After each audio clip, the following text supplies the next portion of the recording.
by a guy who's rocking this fit right here. Really looking forward to hearing how I'm a Loser SJW. Oh my God. He also goes, wow. All right. He's also got this going on. That's a decision that he made. Okay. So, yeah. Yeah. Okay. This is a guy named Grim Jim.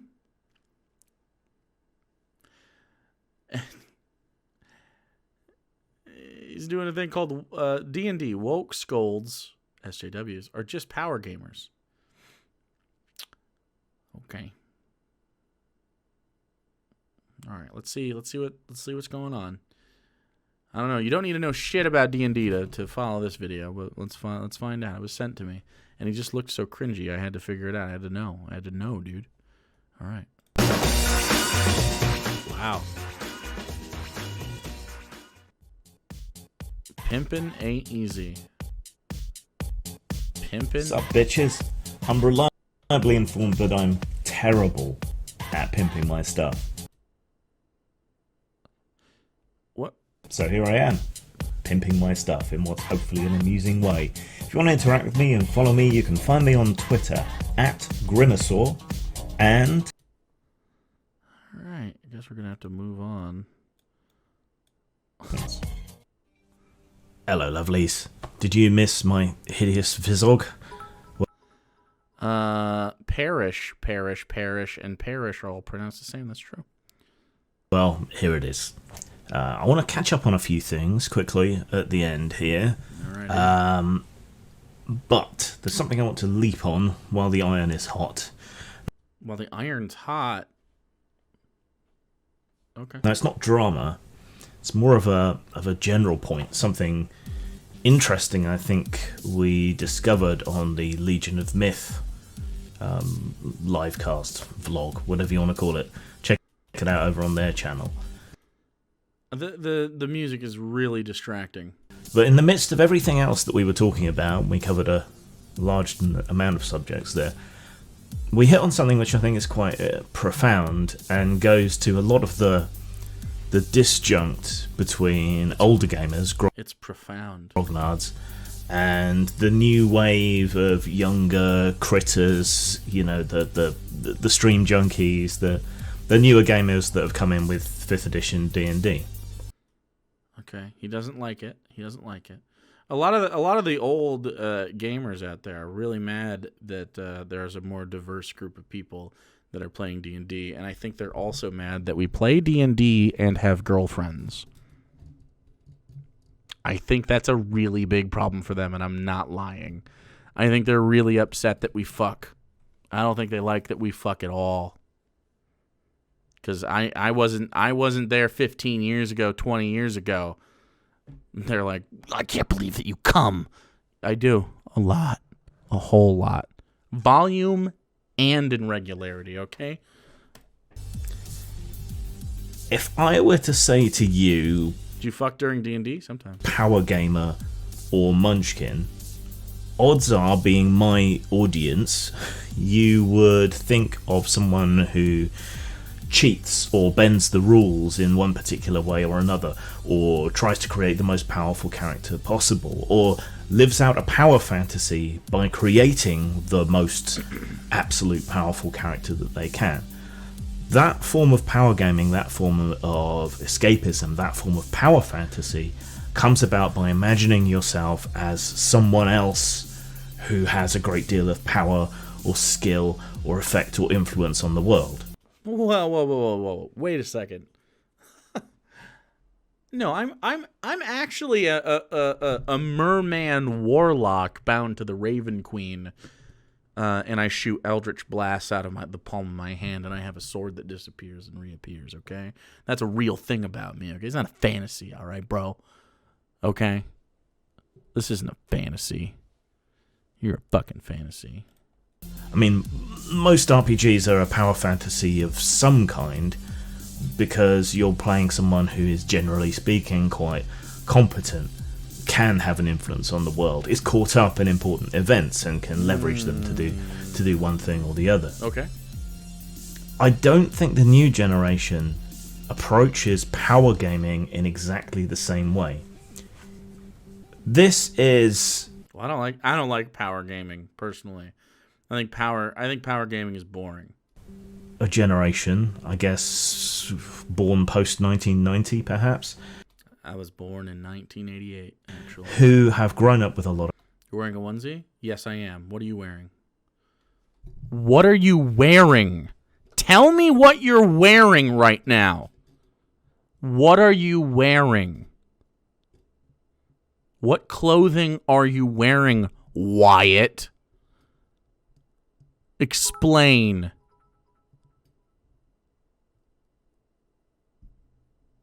That's true, it is.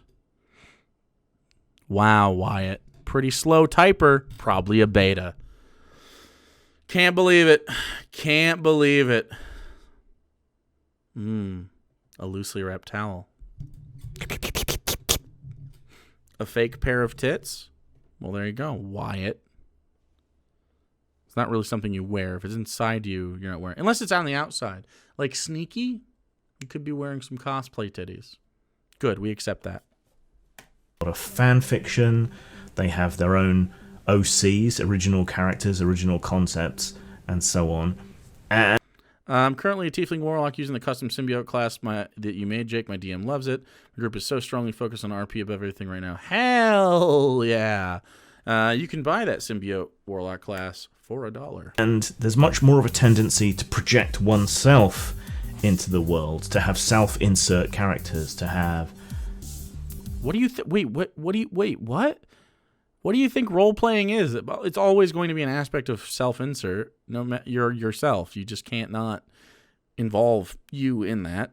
Mary Sue's or Gary Stew's or whatever else the case might be. Self-insert characters. They don't create a character who is someone separate to them. Rather, they tend, I mean, with having to talk in generalities I definitely disagree here, and this doesn't count for everyone, they tend to project themselves into the world.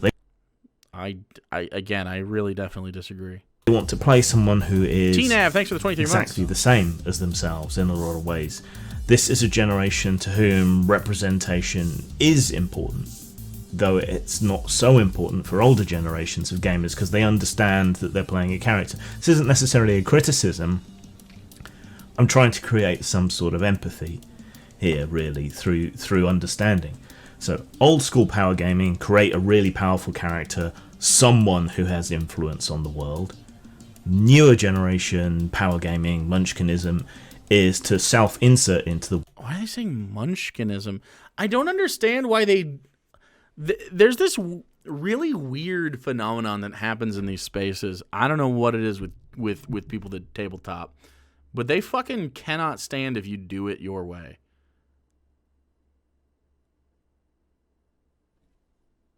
I don't understand at all why someone playing a tabletop game that you're not a part of would bother you. Like, I don't care. Like, if you guys want to play all tieflings, because you all play tieflings. If you all want to play tieflings, go for it. Okay? Cruiser says campaign 2 will have 0 tieflings for the record. Unless someone dies and ends up creating one. But, like, it's fine. Explore that if that's what you want to do, right? I have tieflings in my other games. It's not a big deal. It's fine. They're very popular. Do that then. Like a human fighter, a rogue, the wizard. Yeah, very, very common. Warlock, not as much. Triton Warlock? Only me. I'm the only one. Like, make the character you want and explore what you want to explore. I personally, as a DM... it's my job to sort of challenge you on that. So if it's just you, I'll know that. You're at my table. Okay, then how do you deal with stuff that you can't deal with? Right? Like in real life. Let's see. Let's find out. That's interesting. But like, that's not power gaming. I don't understand what this fucking idea is. I don't understand at all.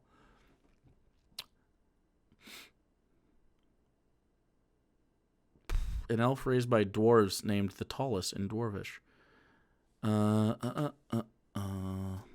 Shape-shifting elf druid. Yeah, a lot of I mean, yeah, these are all pretty standard, cool, fun things that people get to experience, man. And also, Munchkin, for the record, is a fun card game that I don't think I have any problem with. And yeah, go ahead, Flavor. And I don't. It has nothing to do with D&D really. It's vaguely, it's like a similar genre of fantasy, I guess. How many people actually power game when they play D&D? A few. Usually they're war gamers as well. World, and your power fantasy is that you have power and influence or aren't held back by whatever disability or whatever you've got, and that creates a huge disjunct between the two groups. Different goals, different ideas, different filters through which they examine entertainment, computer games, role-playing games in particular, where you can self-insert. I think that helps explain the different goals, the different perceptions, and the different... You can't dual pinky ring. You just can't. You gotta pick one, okay? Unless you have rings on like a bunch of fingers, and you have all sorts of jewelry. This is just a bad look. It's just a bad look. Ways in which we filter and consume media. Just as, for example, if you're a Marxist or a libertarian and you look at media, you're going to examine it through that lens. They're looking at consuming media through a very particular lens that is very different to that of people older. So who gives a shit? I don't know. So that's where I think a lot of this disjunct, this conflict, this clash comes from. Oh, people from different generations like different media. Okay, cool. Most of any other insights? Us have known power gamers who grow out of their munchkinism phase, who grow out of their perfect character build phase, who move on to something not more narrativist, but characters with a bit more depth, or who aren't quite so super competent. Yeah, I think that happens all the time in these games, the ones that we play now. Not in the old. The old guard, in my opinion, loves crunchy shit. They actually really like the min-maxing, and a lot of those people like 4th edition Pathfinder 3.5 because they really like to make super strong, powerful characters. It's like, you feel like Thacko. Whereas 5th edition is like pretty fucking balanced.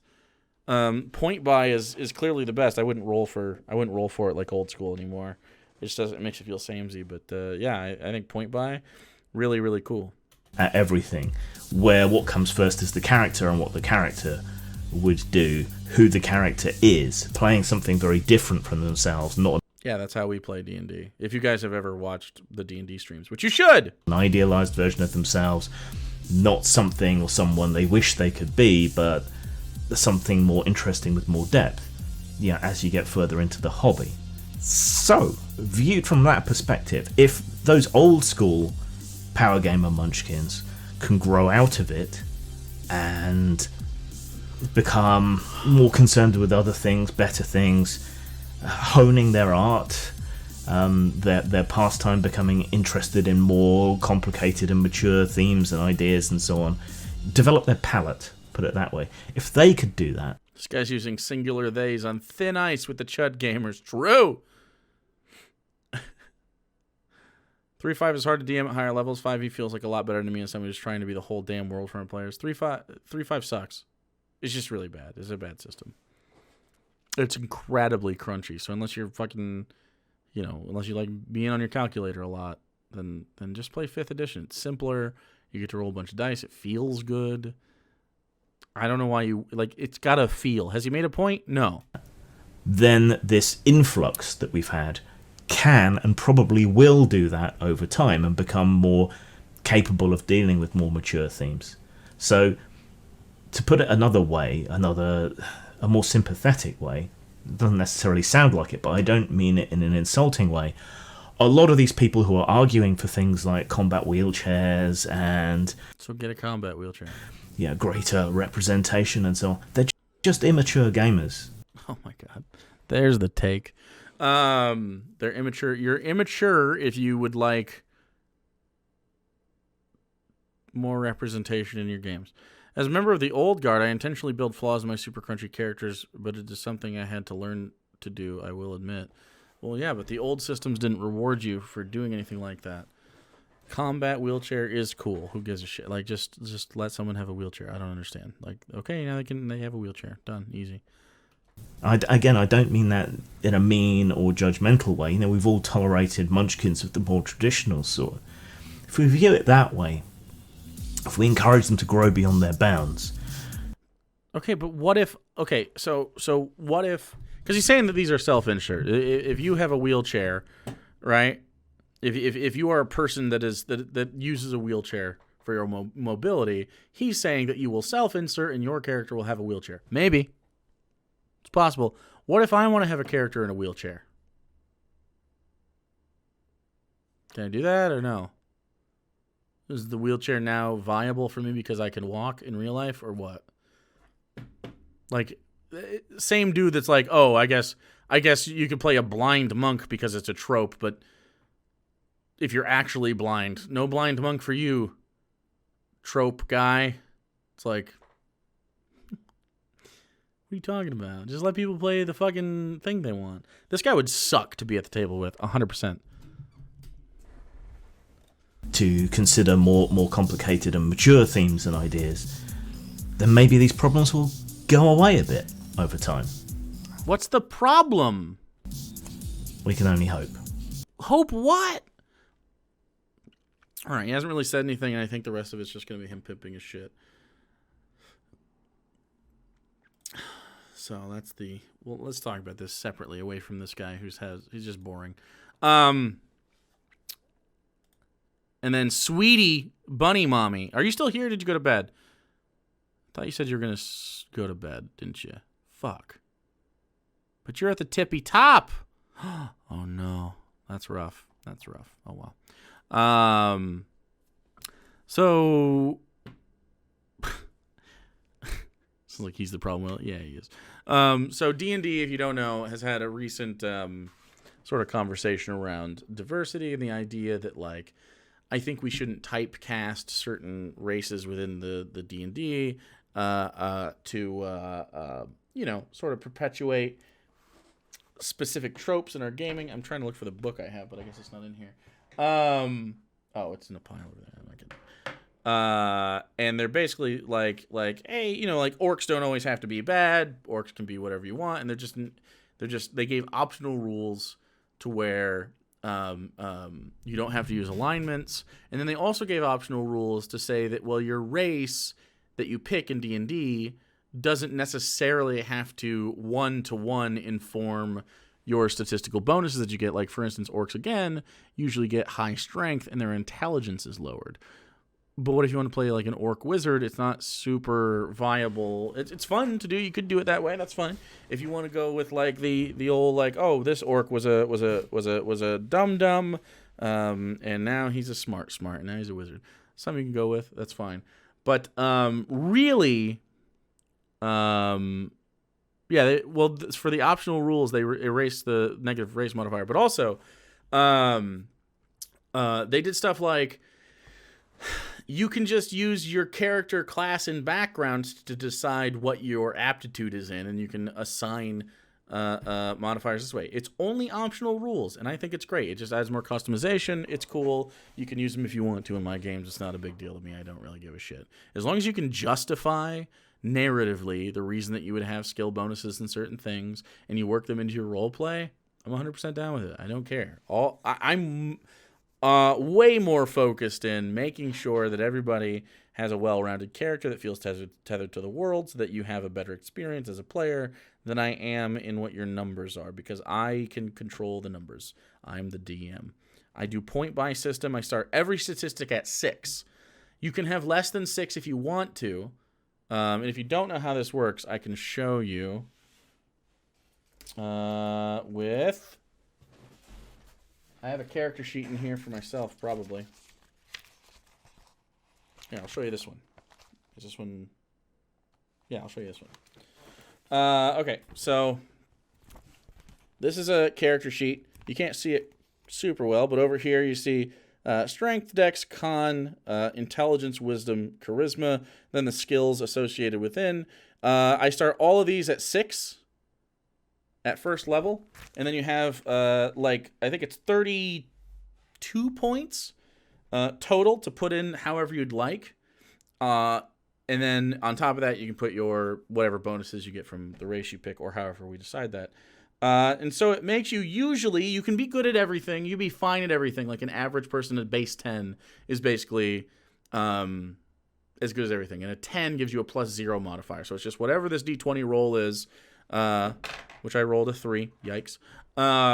Makes you just average like everybody else. But you can have aptitude in things. It gives you the ability to maybe have a decent intelligence, have a decent dexterity, you know. You can try different things and excel at different points. And it makes everybody feel like very useful in their own spaces and then need other people for other things. And it makes the game feel better.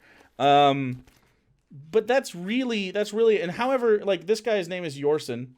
He is a half-elf, he's a half-elven young wizard, the NPC that I made a character sheet for because the players were fond of him. Basically he's just part of the party at times. He's an NPC that sometimes travels with them.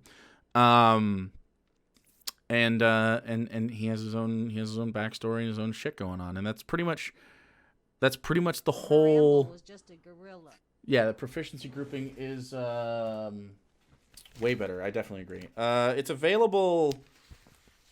These are, I don't know if you can tell. This is specific to wizard class.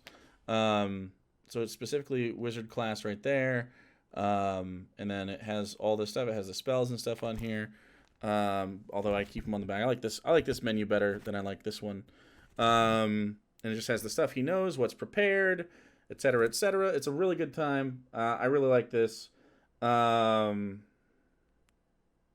I don't know. I don't know why you'd be a person that would have a problem with how people organize their character, how they want it to be. I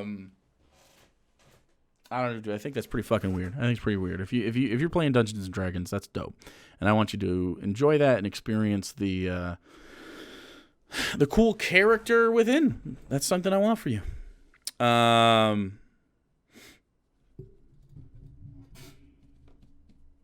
Good call, baby. Magnetar, next to the 22 months in Prime, only 1 week left in my shit job. Although they scheduled me to work literally 7 days in a row, which is shit. That's weird. Last time I quit a shit job, they took me off the schedule.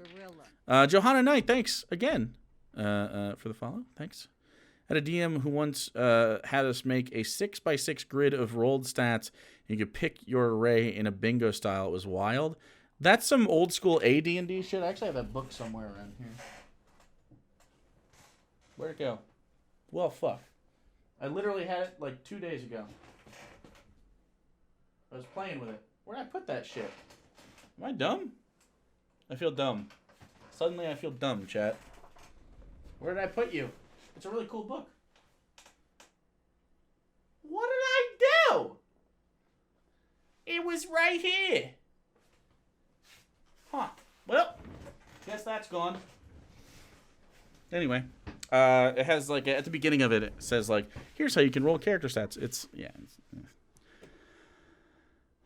Yeah, I don't like those. I don't like those things. I did it the first time I did it. It was just like roll 3d6, roll 4d6, take the top 3, and then allocate those to your different things, which is fine. But I find that characters can get very samey, and they stop having reasons to make hard decisions when leveling up, and it just takes sort of like the good stuff out of leveling up, in my opinion.